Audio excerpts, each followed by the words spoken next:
Welcome, dear viewer, to today's video, where we explore a high-profile criminal case that shook the island of Hawaii and captured the nation's attention. Dana led an incredible life. People who live 5 times her lifetime didn't get the things out of life that she did, quoted by Valerie Oliver, a friend of Dana. To truly understand the gravity of the Danaireland case, we must first understand the victim herself.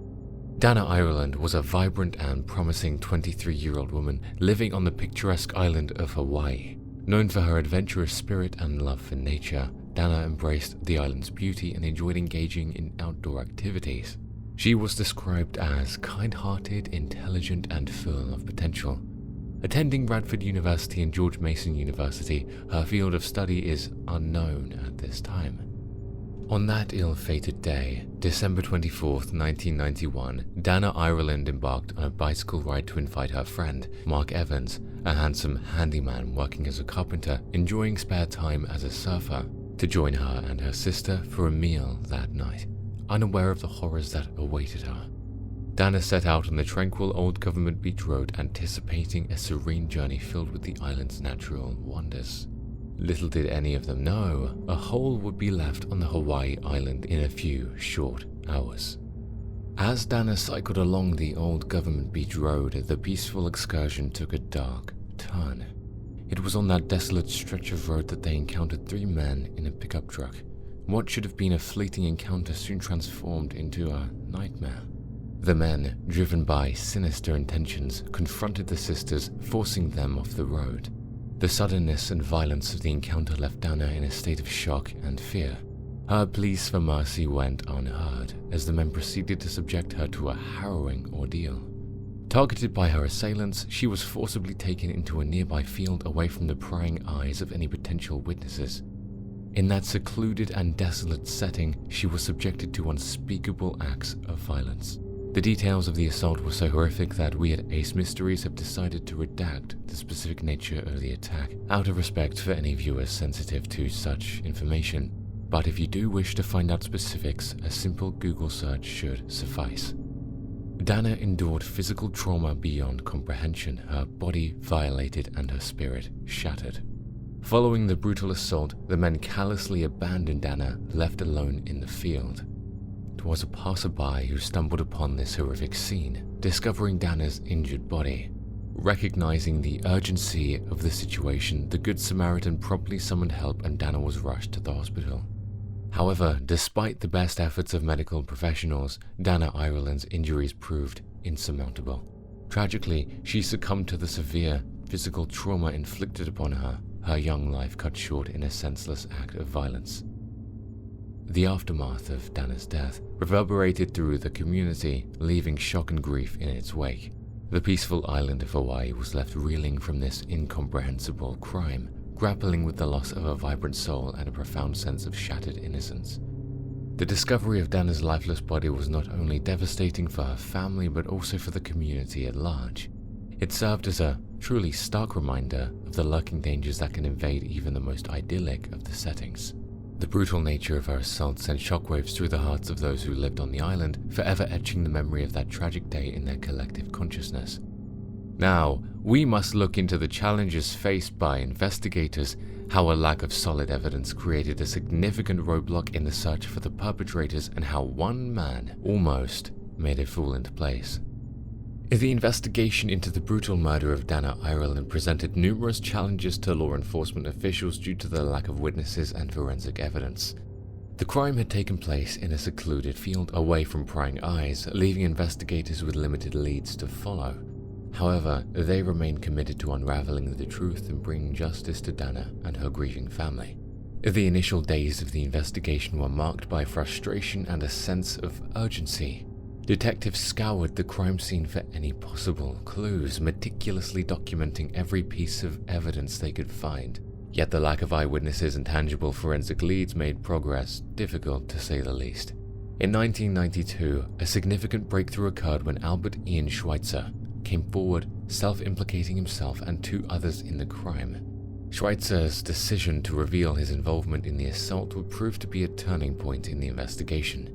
He provided law enforcement officials with detailed information about the assault, shedding light on the events that took place on that horrific day. Albert Ian Schweitzer's self-implication shocked investigators. He willingly admitted to his role in the assault and rape of Danaireland. His account of the events added crucial details to the investigation, offering a glimpse into the perpetrator's motives and actions. Was this an example of a guilty conscience coming clean? Well, our sources from reports in the last year claim that Albert, charged with another assault case in 1995, confessed to officers about his involvement in Dana's murder, along with the names of 2 perpetrators. Schweitzer's involvement provided investigators with critical pieces of evidence that began to paint a clearer picture of what transpired. His cooperation allowed law enforcement to move forward with a deeper understanding of the crime, creating a foundation upon which they could build their case. With Schweitzer's information in hand, law enforcement swiftly moved forward in apprehending the other individuals involved in the crime. In the wake of Schweitzer's self-implication, Frank Pauline Jr. and Sean Schweitzer, both named by Albert Ian Schweitzer, were arrested. The arrests of Frank Pauline Jr. and Sean Schweitzer marked a significant turning point in the investigation. It brought a sense of relief to Dana's family and the community, as the alleged perpetrators were now in custody and would face the legal consequences for their actions. The arrest of Frank Pauline Jr. and Sean Schweitzer also set the stage for the legal proceedings that would follow. It signaled a step closer to obtaining justice for Dana and shed light on the potential motivations and connections between the 3 individuals involved in the crime. As the investigation progressed, law enforcement officials continued their tireless efforts to gather additional evidence and build a strong case against the accused. The road to justice would not be easy, but the breakthrough in 1992 and the subsequent arrests of Frank Pauline Jr. and Sean Schweitzer provided a glimmer of hope in a case that had initially seemed shrouded in darkness. In the next parts of this video, we will explore the trial that captivated the nation, the impact of the case on the community, and the legacy left behind by Danaireland. Stay tuned as we continue to explore the pursuit of justice and lasting effects of this tragic crime. The trial, stemming from the brutal murder of Danaireland, was marked by intense media attention, capturing the nation's interest and shining a spotlight on the pursuit of justice. The courtroom became a battleground for legal arguments and the presentation of evidence, with the prosecution seeking to prove the guilt of Frank Pauline Jr. and Sean Schweitzer, while the defense sought to challenge the reliability of the DNA evidence and witness testimonies. The heinous nature of Dana's murder drew significant media attention both locally and nationally. The case became a focal point of public interest, with journalists closely following every development. The courtroom was packed with reporters, photographers, and onlookers eager to witness the unfolding of the trial. The prosecution built its case around a strong foundation of DNA evidence. Forensic experts presented scientific findings that linked Frank Pauline Jr. and Sean Schweitzer to the crime scene. The DNA evidence collected from the victim's body and the scene itself was a crucial piece of the puzzle in establishing the defendant's guilt. The prosecution meticulously explained the significance of the DNA evidence to the jury, outlining the match between the genetic material found at the crime scene and the DNA profiles of Frank Pauline Jr. and Sean Schweitzer. They argued that the presence of their DNA strongly indicated their direct involvement in the assault and murder of Danaireland. Several witnesses came forward during the trial, providing testimonies that corroborated the prosecution's case. These witnesses had seen the defendants in the area on the day of the murder, lending credibility to the theory that Frank Pauline Jr. and Sean Schweitzer were indeed present at the scene of the crime. One witness described seeing the defendant's vehicle matching the description of the pickup truck near Old Government Beach Road. Another witness recalled encountering the men behaving suspiciously, providing a crucial timeline of their activities. Their testimonies painted a vivid picture of the defendant's presence in the vicinity of the crime, further supporting the prosecution's case. The defense, aware of the weight of the DNA evidence and witness testimonies, sought to challenge their reliability. They raised doubts about the integrity of the DNA analysis, arguing potential contamination or mishandling of the evidence. They also questioned the validity of eyewitness accounts, highlighting the fallibility of human memory and the possibility of misidentification. The defense team presented their experts, attempting to cast doubt on the scientific methods used in the DNA analysis. They argued that the DNA evidence could not conclusively prove the defendant's direct involvement in the crime, and alternate scenarios could explain its presence. Additionally, the defense cross-examined the eyewitnesses, probing inconsistencies and potential biases in their testimonies. They emphasized the unreliable nature of eyewitness identification and suggested the possibility of mistaken identity. However, the prosecution countered these arguments, highlighting the robustness of the DNA analysis and the consistency of the witness testimonies. They underscored the credibility of the forensic experts and the importance of the eyewitnesses' accounts in corroborating the DNA evidence. The trial was marked by passionate arguments and intense legal scrutiny as the prosecution sought to prove guilt beyond a reasonable doubt, and the defense fought to sow seeds of doubt in the jurors' minds. Last year, significant attempts have been made by the Hawaii Innocence Project to overrule the initial verdict, claiming that all 3 men were innocent and subject to misconduct. Documents dating from 2007 to 2009 were released by a Hilo Circuit judge, containing a list of items sent for testing post-conviction. The document from 2009 is heavily redacted, listing crucial items like clothing and evidence from Ireland, including her hair. After a highly publicized trial, the fate of Frank Pauline Jr. and Sean Schweitzer, the alleged perpetrators of the brutal murder of Danaireland, was left in the hands of the jury. In 1997, the jury rendered its verdict, delivering a long-awaited decision that would bring a sense of closure to Dana's family and the community. The jury, after carefully considering the evidence presented throughout the trial, found both Frank Pauline Jr. and Sean Schweitzer guilty of the charges against them. The verdict resonated with a collective sigh of relief as justice was served for the heinous crime committed against Dana. In the wake of the guilty verdict, the court proceeded to determine the appropriate sentences for Frank Pauline Jr. and Sean Schweitzer. The judge, considering the severity of the crime and the impact it had on the victim's family, handed down the sentences that would reflect the gravity of their actions. Frank Pauline Jr. received a sentence of life in prison without the possibility of parole. This meant that he would spend the remainder of his life behind bars, paying the price for his role in the assault and murder of Danaireland, and rightfully so. Sean Schweitzer, on the other hand, was sentenced to 2 consecutive life terms in prison with the possibility of parole. This meant that he would have to serve a minimum of 50 years before being eligible for parole consideration. The consecutive nature of the sentences emphasized the court's acknowledgement of his active involvement in the crime. Albert Ian Schweitzer, the individual who self-implicated himself and 2 others in the crime, played a crucial role in the investigation and subsequent trial. His decision to come forward and provide information not only helped the prosecution build their case, but also contributed to securing convictions against Frank Pauline Jr. and Sean Schweitzer. As a result of Albert's cooperation and his willingness to testify against the other defendants, his sentence was reduced. Instead of facing the same fate as his co-conspirators, he received a reduced sentence of 10 years for his involvement in the assault and rape of Danaireland. The reduction was granted as a reward for his cooperation with law enforcement and his assistance in bringing the other perpetrators to justice. The Danaireland case had a profound impact on the criminal justice system in Hawaii. The shocking nature of the crime, combined with the public outcry for justice, led to a renewed focus on ensuring the safety of the community and holding offenders accountable for their actions. The case played a truly pivotal role in the implementation of Hawaii's 2-strike law. This law aimed to impose stricter sentences on repeat offenders, ensuring that individuals who committed serious crimes face severe consequences for their actions. The loss of Danaireland catalyzed change, prompting the state to reevaluate its criminal justice policies and prioritize public safety.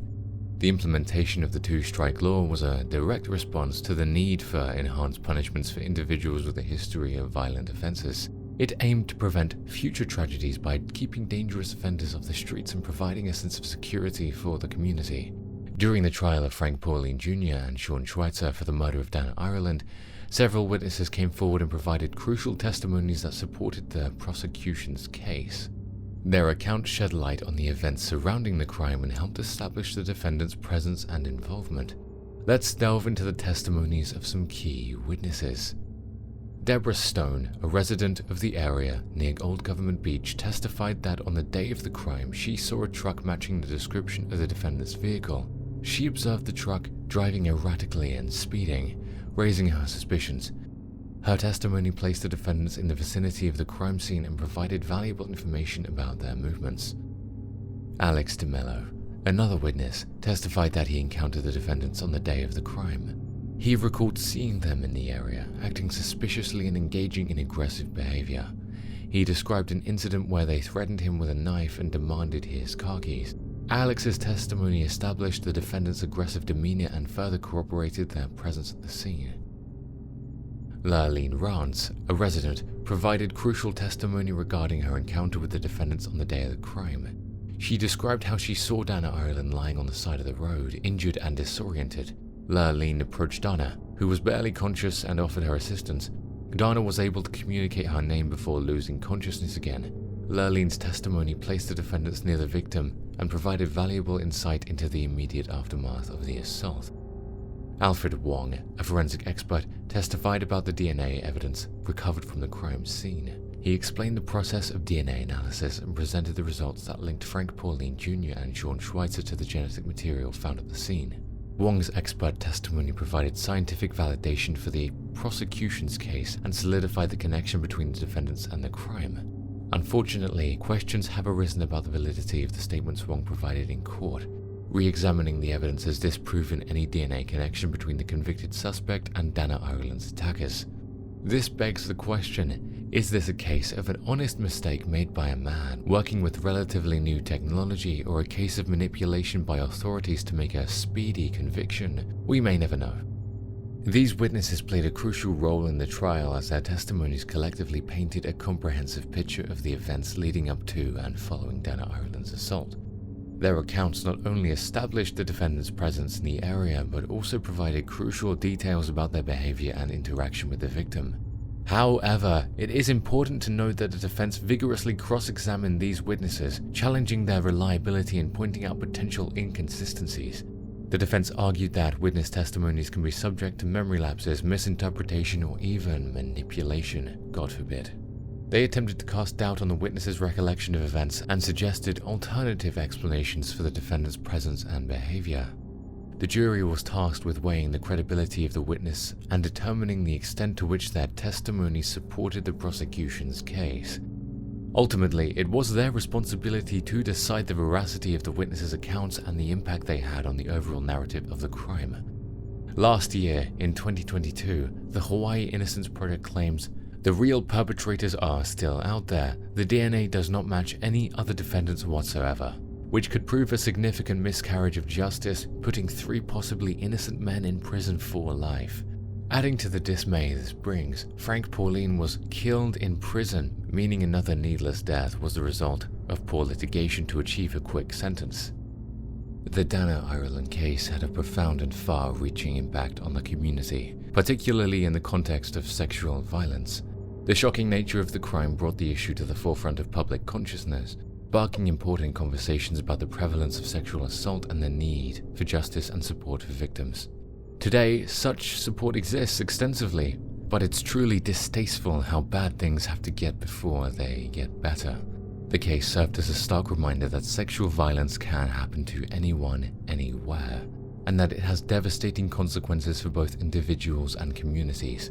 It shattered the illusion of safety on the idyllic island and highlighted the urgent need to address the underlying societal issues that contribute to such awful acts. Teaching people from an early age to keep their hands to themselves is one step. Providing rehabilitation and better access to counseling is another. The Danaireland case underscored the significance of DNA evidence and witness testimonies in criminal investigations, particularly in cases of sexual violence. The robust DNA analysis played a pivotal role in linking the defendants to the crime scene, providing crucial evidence that helped establish their guilt beyond a reasonable doubt. The DNA evidence not only corroborated witness testimonies but also provided objective scientific proof of the defendants' presence at the scene and their involvement in the assault. It demonstrated the power of forensic technology in identifying perpetrators and holding them accountable for their actions, but it also sheds light on the implications of putting too much faith in these systems. Faith in people that may not have the best intentions or may be easily swayed.